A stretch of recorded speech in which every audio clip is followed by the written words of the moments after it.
Yes, in order. Is this Mr. Kelly? Yes. Thank you for calling again, sir. I see your national identification number is 610-204-999-8-45-5461. Is that correct? Yes. Thank you, Mr. Kelly. I see you with a 736 Montrose Court, but you're calling from your cell phone. Are you at home? I'm just leaving work, but I'm... Oh, we can deliver a call out of the park. There's a 175 I can have it, yes? No, I'm on my way home. How do you know all this stuff? We just got wired into the system, sir. Oh, well, I'd like to order a couple of your double meat special pizzas. Sure thing. There'll be a new $20 charge for this, sir. What do you mean? Sir, the system shows me that your medical records indicate that you have high blood pressure and you have high cholesterol. Luckily, we have a new agreement with your national health care provider that allows us to sell you double meat pies as long as you agree to waive all future claims and liability. What? Do you agree, sir? You can sign the form when we deliver, but there is a charge for processing. There's almost $67 even. $67? The delivery surcharge is $15 to cover the address to our driver if traveling through an orange zone. I live in an orange zone? Yeah, you do. Looks like there was another robbery at Montrose yesterday. You could pay $48 if you ordered our special scrub covering combo and picked it up yourself. Comes with tofu sticks, those are very tasty, sir. Good value, too. But I want double meat. Well, I'm sure you can afford the $67 then. You just bought those tickets to Hawaii. They weren't cheap, eh? But I see you checked out the budget beach bum at the library last week. Up to you, sir. All right. I'll get the sprout subs. Good choice, sir. Gotta watch that waist if you're hitting the beach, eh? 42 inches. Wow. And a takeover with sprouts is like required. That's how much? Just between you and me, there's a $3 off coupon this month's Total Men's Fitness magazine. Your wife said you subscribed to that, right? Anyhow, click that at $19.99 even. Whoa, looks like you maxed out on all your credit cards. Bring cash, okay? Mama stopped it. So how do you like that for opening, huh? You know, I'm absolutely delighted to be with you today. I am just intrigued by the way that Dr. Brakeman and Dr. Sanchez's presentation has laid out the larger context of policy issues, and did it in such a wonderful way. And thinking about how I might add to that today, seeing how all this works together. Of course, you just saw, and of course I teach in the business school, and Dr. Sanchez at the University of Louisville. So, I mean, it's just nothing except that we were the national champions, right? I teach at the University of Louisville in the College of Business, and as you see, I'm dressed up in scrubs today, and it has Dr. Irvin on it. Well, actually, so I want to just, full disclosure, I'm really not the Dr. Irvin, that's my brother. But because for a very long time, he would let me read his PDR, his physician's desk reference, PDR, and Merck manual. Some years ago, I got to have my own. So he gave me a set of scrubs that I wear sometimes around the house. So I thought it'd be appropriate today, as I'm going to have on another whole identity today as a futurist, examining healthcare, and looking and hoping to help you to think differently about this profession that you're a part of. First of all, I am enormously grateful, as are most of us, for the work that you do. Anybody who's ever had an experience, if you've had loved ones who've been in the healthcare system, we all owe a great deal of debt to you. So I begin with that. And then I'm going to have a few stories to talk and help to illustrate my points. Now, of course, today, what I'd like you to think about is something called the quantified self, and how this whole idea may impact you, not just in the work that you do, but you as people, and understanding what I'm going to be talking about today is not abstract. Just as our two colleagues before, it's not abstract. This is for real. And the idea is, how do we use it? Now, at the business school, oddly enough, I teach a course called Managing in the Future, which is helping MBA students learn how to think about the social, the political, the economic, the technological, and environmental trends of the mid to long-term future. And one of the books that I use is by Stephen Johnson, which is the History of Cholera. So as the history of cholera, looking at London in 1853. So basically what I'm doing is teaching the history of epidemiology, beginning of germs. And of course you all know this because you know about the whole idea of the index. But the idea in a business school is because what you're doing is teaching MBA students how to think about systems. And the thing that happens with medicine, as you all very well know, medicine is very personal. And of course, and the idea that because it is personal means that you will have other sectors of the economy that will try to address it. So, as in the story, of course, in Ghost Map, which Stephen Johnson tells, wonderful story, and you can see how in the beginning, this is about 1853, you'll see marketers come to the aid. You'll see people start, I mean, the whole idea, we think of marketing as being a 20th century phenomenon, is actually not. It starts right then when doctors feel like, so-called doctors, feel like they've got a prescription or they've got a way to solve a problem, they market it. So you see the business community. But you also see the same problems that we have today. We have the ideas. We have the, of course, they had the miasma theory, which was the whole notion of that all disease comes from smell. And so they were working against the institutions. And of course, the story of Jon Snow and Henry Whitehead have to figure this out. And when I saw the chart earlier about the decline in mortality, it had to do, as Dr. Bregman said, it had to do with the whole notion that we learn how to purify water.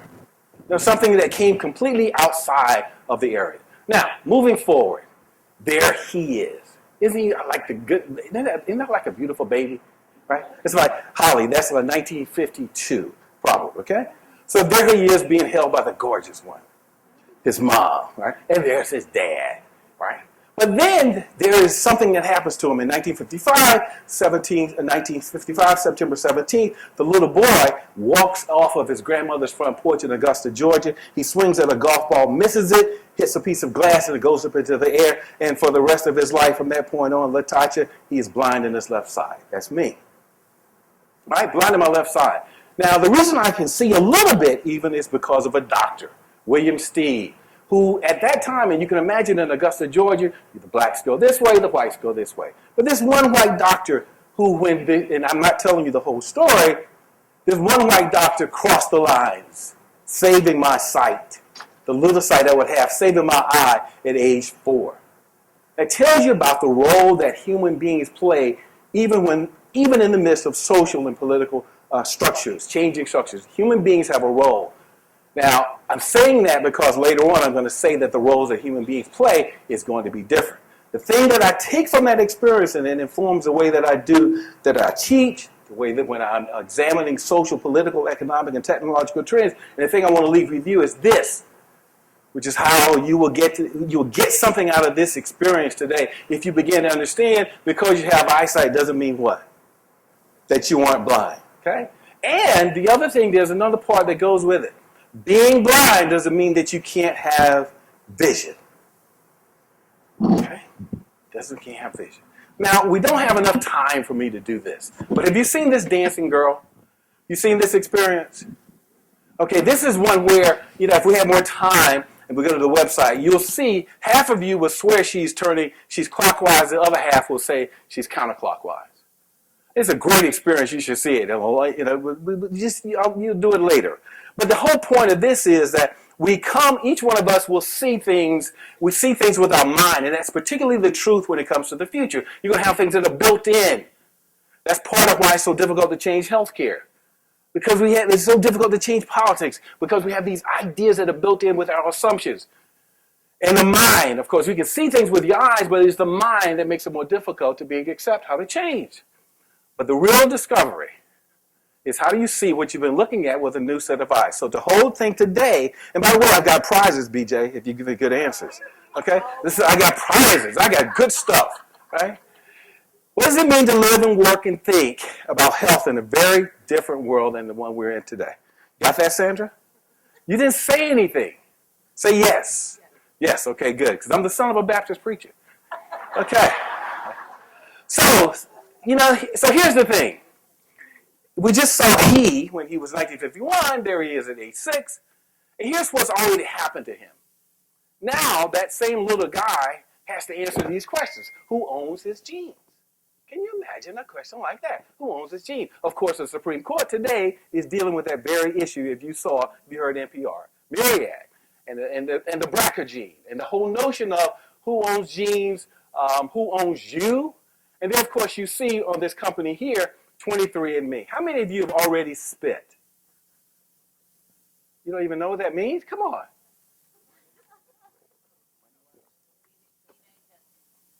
DNA testing. Okay, here's the first prize. Aha. Who's that? Who said that? There you go. Good. Great. Let's go. There you go. I have to stay from over there, huh? Okay, good. So the whole idea is spitting with 23andMe. A couple years ago, my kids gave me the DNA test. So there it is, that little boy, little junior. You can see it there. My, look at all of my relatives. I have 502, I think it says. My father's ancestry line looks like it's in Europe and the Near East. My mother's comes from Eastern Africa 50,000 years ago. Looks like I have an estimated 0.7% Neanderthal DNA in the third percentile, and the breakdown of my ancestry is 80.5% Sub-Saharan Africa. And of course, you go and take a look at 23andMe, you can see all these areas where I have predispositions towards certain kinds of diseases, all kinds of information that I would have never had before. Which of course means that we're getting to the point, this is early of course, of the quantified self, where I become data. So a few minutes ago, when I was playing the clip from the pizza parlor, how did you feel about that? Who is this? Liz, how did you feel about that? Yeah, I mean, you know, when you're hearing, when you're the guy who orders the pizza, how did you? What part of the equation did you? Where were you? Were you the one who felt uneasy about it, or did you enjoy the whole notion of giving up your information? I don't have all day. You were kind of in the middle. You know what's the interesting thing is, when I do that in the MBA class, all the marketers are saying what? Yeah, baby, I want that kind of information, right? All the people who work in the healthcare industry are saying what? Yeah. No, I'm talking about the healthcare insurers. They're going, yeah, baby. So the people that work in your area are saying what? What are you saying?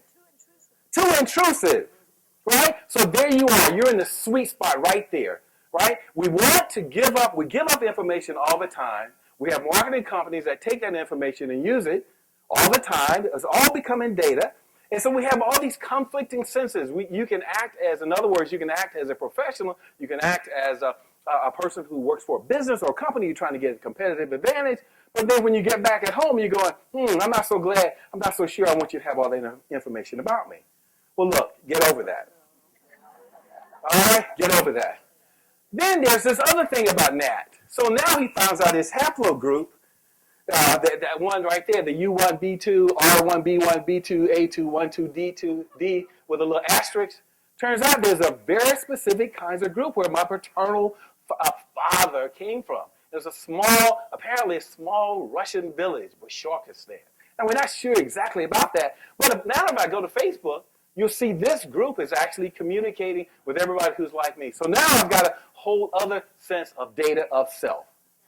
Now, if you've been looking at, of course, and I know you all have, been looking at magazines lately, you'll see that everything now points to how much we can know, how much we want to know. We can't always fix everything we know, but we want to know a lot.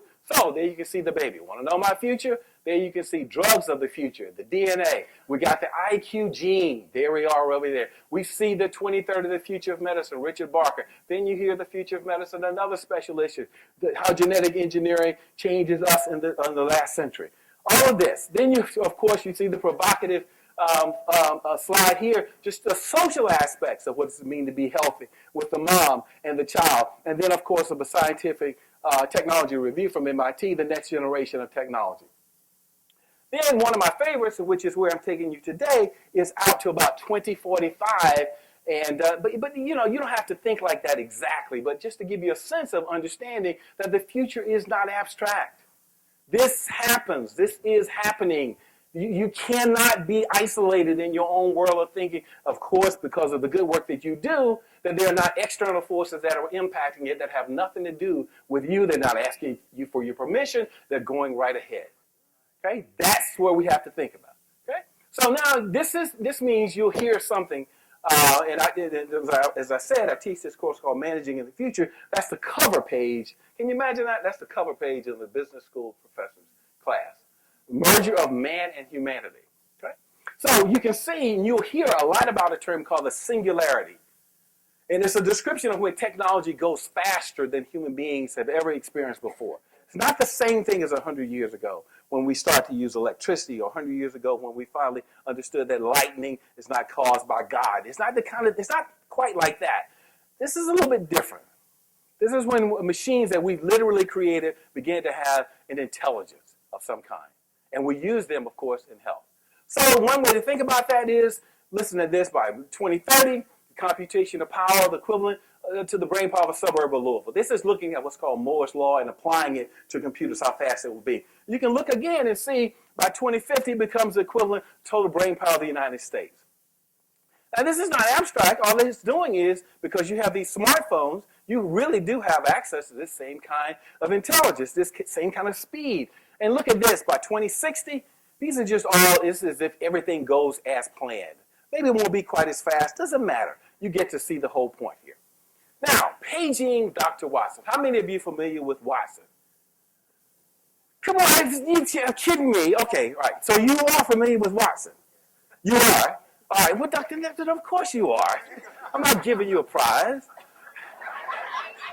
Oh, you knew. Okay. All right, so you knew. Okay, all right, here we go. I'm assuming. Okay, so here now, of course, I gave you some background reading, assigned background reading. Of course, you all read it, right? Say yeah. Okay, now I'm not going to test you because that was a weak answer. Anyway, now here's this. This is a description of Watson. This is a very powerful computer, as you saw, defeated Ken Jennings with Jeopardy. Everybody saw that, right? Good, okay. So a patient comes in with a puzzling set of symptoms. Watson launches a search through hundreds of thousands of journal articles and case studies. It returns with 6 possible diagnoses, and its level of confidence in each one, along with the link to the evidence it studied. Let's say 2 or those 6 are far-fetched. Doctors know enough to rule out a few others. Still, if even one of those 6 possibilities leads the team toward plausible answers they had considered, the machine will have done its job. Now, that's what Watson does. Now, this is a very, very powerful computer. Now, the question would be for you, which I'm going to ask, let's see, I got to give a prize because I'm going to ask about this. Can I have a volunteer? The prize, I've got some up here too. Thank you, sir. Thank you, Andre. That's good. I have to give you a prize for that. So Andre, who is the most expendable part of that team when you've got Watson like that? Who would you say? Come on, think about it. Who's the most expendable part of the team? The doctors. Oh, are there any doctors here? There's one over there. How do you feel about that?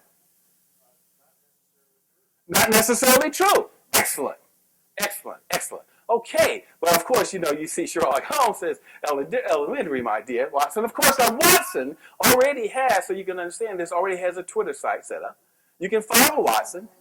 You can see, of course, he's being maintained right now. He has to have somebody to help him to know what to tweet. But it won't be long before he will be tweeting on his own. Okay?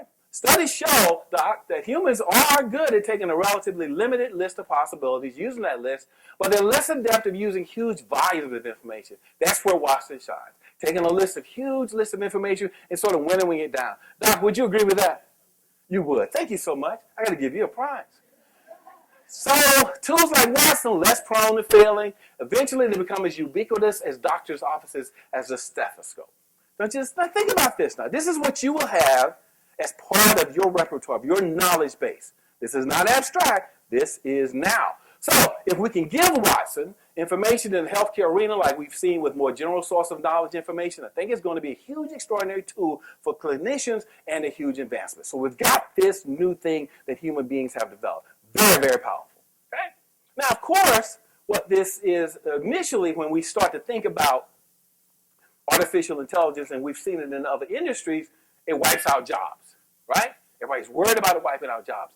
This is an example of where technology may create more jobs, okay?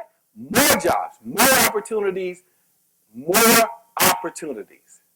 Think about that. We'll come back to it. Okay? Not taking away, but actually adding more jobs.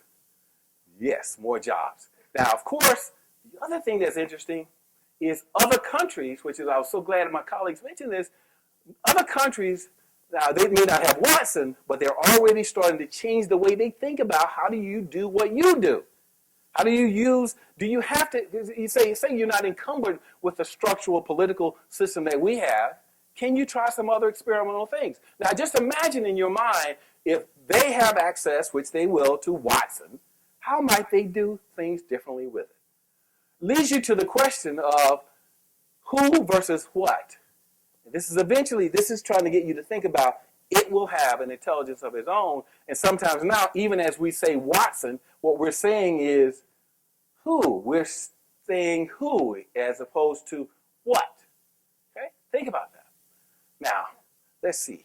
I got to show you something here. All right, my name is David. Let's see what David is up to. What is it about robots that makes them so robotic? At Wayne Industries, it has long been our goal to create artificial intelligence almost indistinguishable from mankind itself. Hello, I'm David. What can you do, David? I can do almost anything that could possibly be asked of me. I can assist your employees. I can make your organization more efficient. I can carry out directives that my human counterparts might find distressing or unethical. I can blend in with your workforce effortlessly. David, what do you think about? I think about anything. Children play. Angels. Universe. Robots.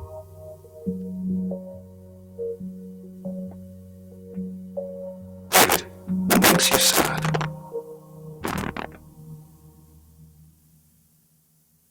Well, And we're going to stop there. Now, of course, when you see something like that, you're saying, okay, that's Ridley Scott, and that's way off into the future. Won't happen in my lifetime, yada, yada, yada. Great. Let's look at this.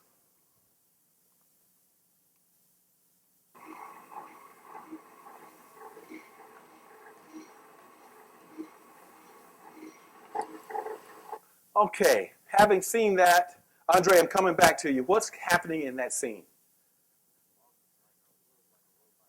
It looks like a robot, but what's going on in that scene?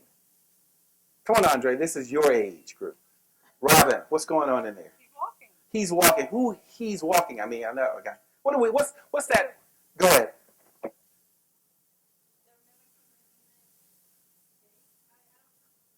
They're mimicking the human gait.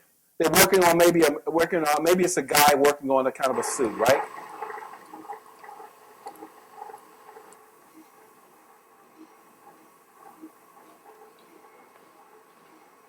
That's really what's under the suit.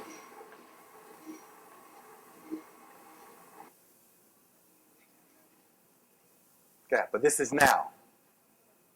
Military, DARPA. Right, so this is now.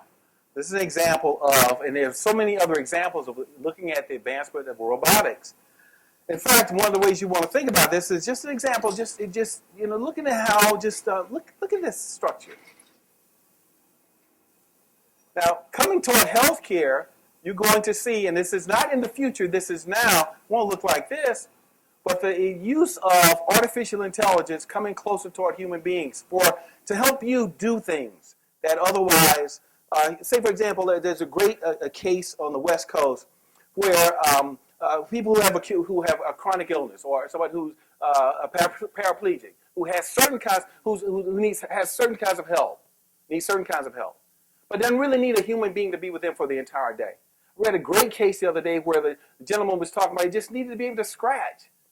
So the company created a robot that scratches. In other words, we're at a point where we're getting really sensitive in our artificial intelligence in the way that we're creating robots to assist with healthcare. Now, when you see this picture,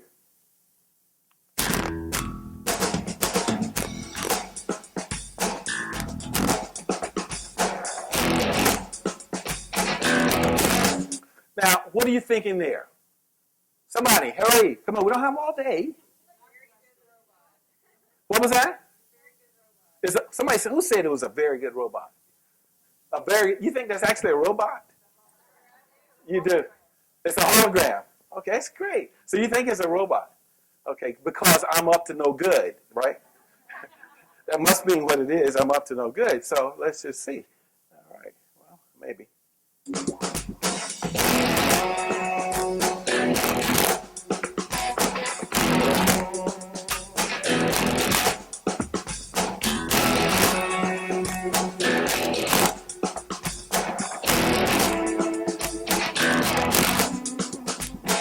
I'm going to stop because, in fact, it is.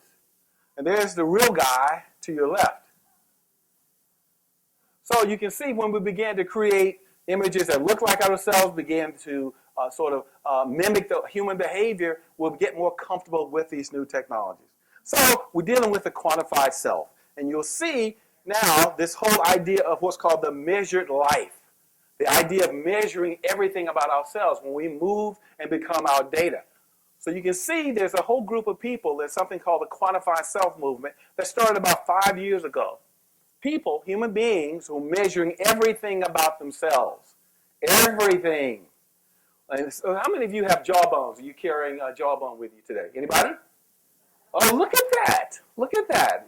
You got it. Let me see it. Is it on you now? No. I don't mean, Dan has one. Anybody else has a jawbone?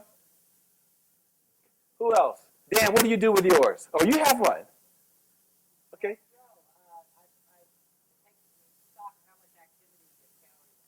All right, what about your sleep? You're doing yours for sleep. All right, so it tells you what does it tell you? Nice and loudly. The quality of sleep.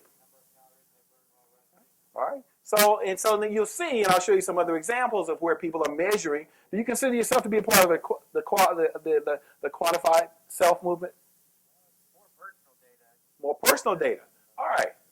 Well, let us look for a minute. I'm going to take you up, and I'm going to come back. I'm going to take you out for a minute, come back in, and we're going to see how all this relates to you. All right now, here's the world that you're living in. So basically, about 7 billion people. 3 out of every 4 are on the continent of Africa or lives in Asia. This right now. Those 7 billion on our planet, nearly half are under the age of 24, which represents an opportunity. Let's moving on. Now, of course, in America, and this has already been covered, just to clarify this, here's one of the things that's major happening here. As you know, just in 2011, the first generation in America of children that were born will be majority minorities. These are what are called the plurals. So we're experiencing in America something I've described as a demographic singularity, where our actual demographics in the country changes rapidly, faster than anybody had anticipated. So when you're thinking about healthcare, remember that the demographics have shifted permanently faster than other people had expected. So that was global, that was America. Now we're back to tweeting. How many of you have already tweeted today? Oh, wait, well, not so much. You have. Well, good for you, okay. These numbers are astounding. Uploading 48 hours of video on YouTube every 24 hours. Astounding. Okay. We're being connected through 6 billion various electronic devices across over 100 languages. How many of you have your smartphones with you today? Would you please raise your hands? Just look around. Smartphones, these very powerful computers. Okay. 2015, there'll be 1 trillion of these devices connected to the internet, constantly recording and sharing information. And generating basically 2.5 exabytes of new electronic data every 24 hours, and you can see the searches are coming from outside. But here's the key thing here. In terms of big data, the government produced 848 petabytes of data. U.S. healthcare data alone reached 150 exabytes. This is what I'm talking about, we're becoming data. This is an example, and this is where the business opportunities are coming. Now, what that means for you and what it means for having gatherings like this is we are sharing a lot of information. Human beings are sharing. There's a wonderful book by David Brooks called The Social Animal, which he just examines how important it is for us to share with one another. And the other thing that's happening is we are living in cities. So there's density, which means out of the thing that comes out of density is imagination, which is where you will see a lot of business startups are coming. So the prospects. Now, how many of you are familiar with Star Trek and the tricorder? You are. Raise your hands. Why are you so afraid to do that? Okay, it's nothing wrong. This is a good audience, right? It's good. All right, so now what this means is that the possibilities now of creating the tricorder are becoming more possible because of the number of people coming together who have expertise and resources to do it. And of course, that means the cell phone that you have. Global sales of mobile apps, health apps, increased from 718 million in 2011 to 1.3 billion in 2013. How many of you have a health app on your smartphone? Look at this. Good. 14% of the population is using the phones for medical help. 200 million health and fitness-related mobile applications have been downloaded. Now, of course, as you probably already know, 80% of the time you quit using them. You know, you start off great, and then, you know, just like in all other things, you start to fade, which is what your challenge is. So we have 485 million wearable computing shipped by 2018. So this is big business, big money, big opportunities here. The amount of money that's being invested in this whole notion here, the whole idea of digital health, you can just see 128 venture capital firms invested a total of 1.1 billion in more than 100 digital health firms in the first 9 months of 2012. Really expecting for this to take off this year. Now, you can see this everywhere. Of course, you'll see this is an example of a tracker in the MIT magazine where it's just young people just tracking everything. So I'll ask you, how many of you consider yourselves to be a tracker? Now, you may not think of yourself as being a tracker, but, you know, 60 to 70% of all of us keep some record of our health. Some record of our health. Most times it's in the head. If I ask you for your numbers of blood pressure, most of us will know that. You know, a few things. This is a little bit different. Right? So you saw that, here's an example of a printout of somebody who's a tracker. All right. So now if you look at 21% are using self-tracking with technology. This was a Pew Internet research poll, and you can take a look at it later just to see the number of adults who are tracking a health indicator for themselves or others. 34% use non-technological methods, which means just writing it down. 21% use at least one form of technology, such as apps or devices. Okay? Most are interested in managing their exercise and nutrition regimens. 38% use an app to track their exercise. 31% have software to monitor the diets. You can even see an app that tracks how much water you drink. But there are all kinds of apps, and these are great opportunities for us. Here's something, the benefits, impacts. 46% say that's changed their overall approach to maintaining their health or someone they know. 40% of trackers say it's led them to ask a doctor new questions or to get a second opinion, which is also very important. And they said it has affected the decision about how to treat an illness or condition. What we're getting at, what you're seeing, you in the health medical profession, is people are seeking out their own information. Information is power. And they're not asking you for permission to do it. That's the key thing, not asking you for permission to do it. All right, so we'll keep going right here. All right, keep going. All right. So now, here's one of the surprises from that Pew research. Who do you think tracks more, younger people or older people? Younger. It turns out that older people. Because we can't remember it? Mom. That is such a great answer. That's not actually why. It's just that you got more concerned about it, you know? That's really the issue. Younger people are more likely to track when you're using an app. But older people are more likely to track, which means that, you know, obviously they've got more concerns about health. That didn't mean the same kind of tracking. In other words, different devices. This was the question that was asked by, I think it was asked of Sandra Fox, who was doing an interview with the Quantified Self group. And the question would be, what is it that prompts people to track in the first places? Are there certain kinds of diagnoses or stages more likely for someone to track? So I'm leaving that question for you because I think it's the kind of question that you would want to use in your organization. What is it that would cause people to want to adopt this new technology? What are those questions? Now, here's an example right here, a wonderful little example here. Me and my smartphone. Can you guess, Teresa, what is happening right there? Come on, Teresa. What did she just found out? Said, wait. No, not exactly. Not exactly. Sexually transmitted disease. That's right, Brittany. Can I have one of my prizes? Where are my prizes? I'm not out of them, am I? Okay. Oh, they're back here. Okay, you get a prize. Okay. So there we go. We see. You can see your iPhone being used to do your blood pressure. It's not to say that that nurses don't have a role, but do you really do I have to have a nurse to do my blood pressure? Right? Really, when I can have this little device here, and plus I can transmit it to my primary care physician, my doctor over here, who can get records of it, there it is right there. The iPhone does it. Right here is the ECG reading for monitoring heart and atrial fibrillation diagnosis. Now, this has just been approved by the FDA. You know how difficult that is. All right? Just using your iPhone. This is what's called a stealth vest, and you wear it under your clothes, and it is able to track a number of important body signals. Eventually, it allows, even say, for example, if you're subject to asthma and you go to certain areas, it's tracking the air. It's tracking your response to it. It tells you warning, gives you data and signals. That little microprocessor is built into it. This right here, this is anybody know what this is? Ultrasound, and you know how much it costs? This one. Oh, no, about $150. Yeah, about $150. This is my favorite. I've got 5 minutes left? Oh, golly. That's a shame, a crime. This is one of my favorites right here. Anybody know what this is? A fork that tells you if you're eating too fast? Not bad. Not bad.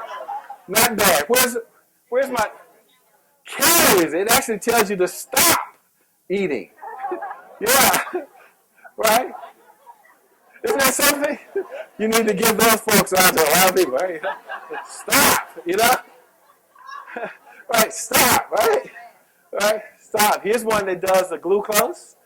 And here's one of my favorites. Of course, as I earlier showed you, the tricorder, which was the Star Trek episode right here.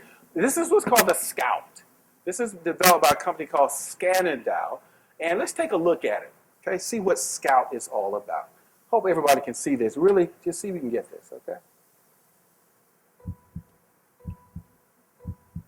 Technology has given us an unprecedented window into the human body. But on a day-to-day basis, we're still in the dark about our own health. We are changing that. What if instead of fearing the worst when you notice something out of the ordinary, you could identify the condition yourself? Getting the right diagnosis would save you worry. It says it's roseola. And an unnecessary doctor's visit. Rest at home, it's okay. Instead of hearing about a viral outbreak on the news, imagine you got an alert that was tailored to your family's needs. It would also give you advice about what to do next. What if you had a way to identify what was wrong right away? It says it's 103.8. A way to get all of the information you need to understand the situation.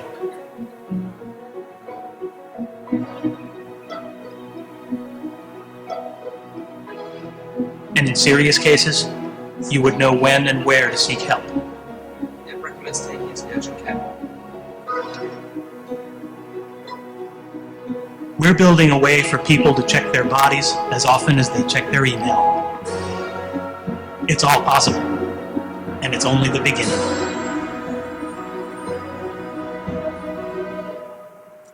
Don't you guys love Scout? Isn't that just amazing? Now they're only at this point the company has only produced so it can only test for 5 of those diseases. But working on variations of being able to test for the flu, a renal disease, all kinds of, basically about 15 diseases. You being able to use Scout, the tricorder. Now, this being made possible because, again, this goes back to the notion of density of companies like Qualcomm, a wonderful group called the X Prize, puts up $10 million to try to get people to compete to create these new products. So this is a very active space. So at the end of this year, 2013, Scout will be available. It's already been demonstrated. Now, not with the full capacity as you saw there, but it doesn't take long, it doesn't take much for you to see, especially on the pizza commercial that the pizza demonstration we saw earlier, of how all this information is connected. That's the vision for the future. Very, very powerful one. So the question you would say is, if this device were in the hands of the consumer, how would it change medicine? Now you won't necessarily, so using that as a framework, so maybe we won't talk about exactly that this afternoon, but it should be something to begin to think about. When technology changes, how do we use it?